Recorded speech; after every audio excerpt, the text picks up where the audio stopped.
Allah'ın adı. Sübaladır, sübala. O kadar alım, teyi ol. Natarsan, yaxşısan, söz səndə.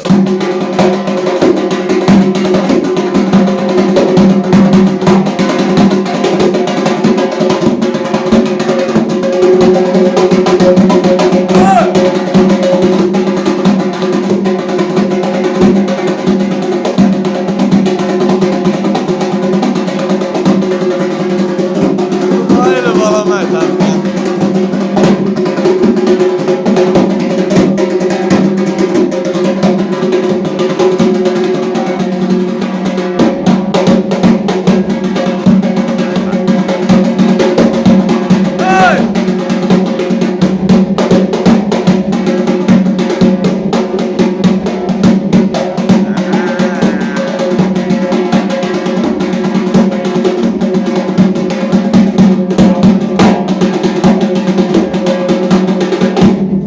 Sağ ol ay sübala, ay can ay can.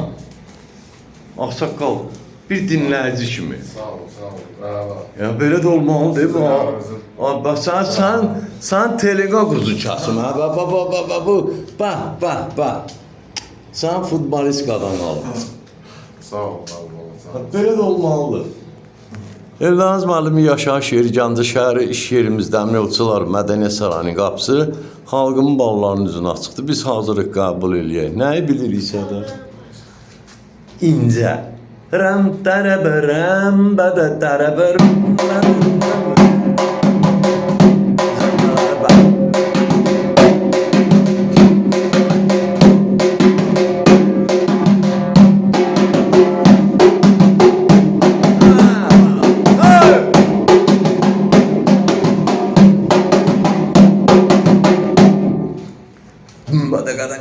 Kada.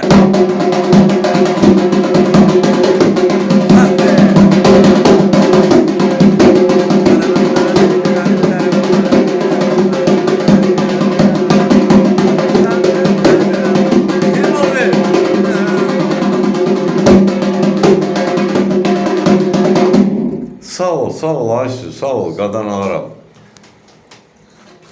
Bir dənə yallı çal görüm.